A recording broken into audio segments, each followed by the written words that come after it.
Hello everyone, welcome back to the channel. Today we are going to discuss about a very important topic, that is linkage. And gene mapping we are going to discuss in the next part of the video. Till now we have discussed how the Mendelism, how gene interaction all together work, and we have seen different types of examples also. But today we are going to discuss about a very important topic regarding linkage. Before understanding linkage, you need to understand certain other things. That is, what is linked genes and what is unlinked genes. Then only you can decode what is linkage. To know that what is linked genes and unlinked genes, you need to see this diagram. Unlinked genes means what? If two genes, that is for say A and capital B are two genes. So the capital A and capital B, if they are present in two separate chromosomes, then they are known as unlinked gene. Whereas if these two genes, that is capital A and capital B, are present in the same chromosome itself, you can see here in this diagram, these two are present in the same homologous chromosome, then this is said to be what? Linked genes. Okay, and the pattern of inheritance which they follow, this linked genes, is known as linkage. You can see here both the gene A and gene B are present on the same homologous chromosome, whereas you can see here in unlinked they are present on the separate non-homologous chromosome. So this is known as unlinked gene.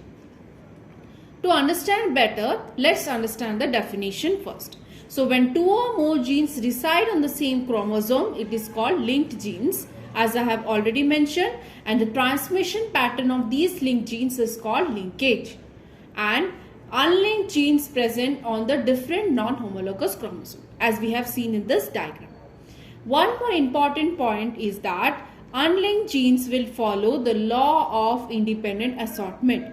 If you want to know what is law of independent assortment, in the first part of the video itself, I have mentioned 3 laws of Mendel. You can refer that video. Whereas linked genes do not follow this law of independent assortment. You can see in this diagram also, the linked genes are after the formation of gametes also are present together. They are not separated. Okay, so they follow the law of independent. They do not follow the law of independent assortment. Next, moving to the types of linkage. Basically, the linkage are of two types depending upon the progeny they form. That is complete linkage and incomplete linkage. If the progeny which are formed is totally resemble to that of the parental type, then they are known as the complete linkage. You can see here, this is the parental combination, okay, and the progeny which is formed is also the same as that of the parent. Total 100% resembling to that of the parent.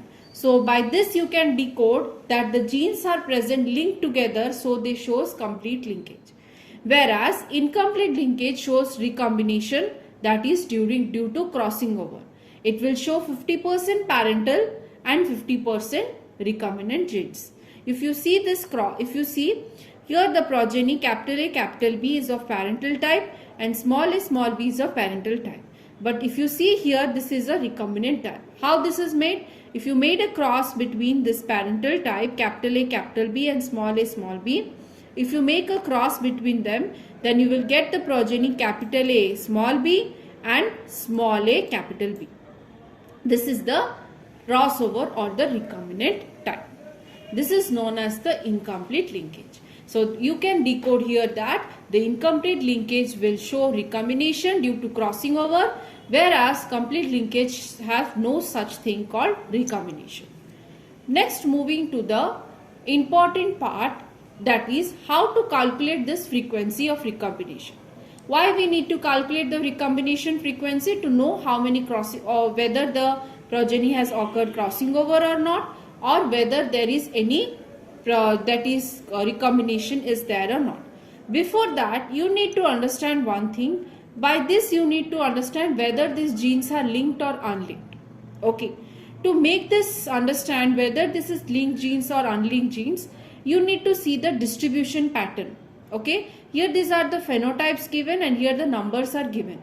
By this you can see that the numbers vary among each other. That is, there is no equal proportion among them. That's why these genes are not unlinked genes. They are linked genes. Okay, so the proportions are different. That's why they are linked genes. If it could be unlinked genes, then the proportion could be same. That is 250, 250, 250, 250. Okay, of that is that is total. If 1000 offsprings are present, if you sum them all, then the total will be of 1000. If it will be unlinked genes, then the pattern of distribution of number will be 250, 250, 250, 250 in case of unlinked genes. But here the distribution is quite different. So this shows that this linkage has occurred or linked genes are present. To understand or to calculate the recombinant frequency, we need to apply a very simple formula, that is frequency of recombination is equal to number of recombinant divided by total number of progeny into 100.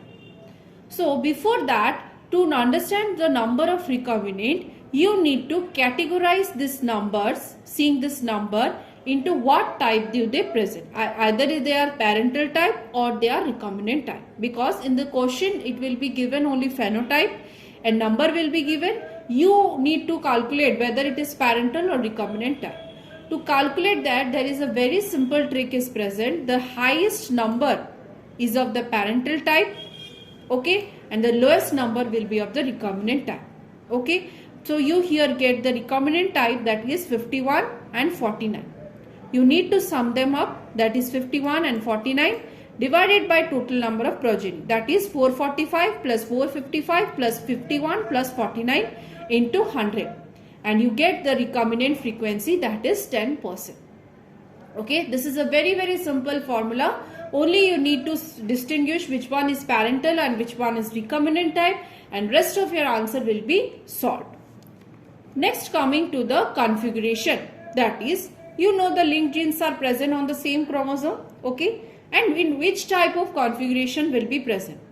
There are two type of configuration. There is one cis configuration, another one is trans configuration. If all the dominant genes are present on one part of the chromosome, you can see here, and recessive in another part of chromosome, this type of arrangement is said to be cis arrangement.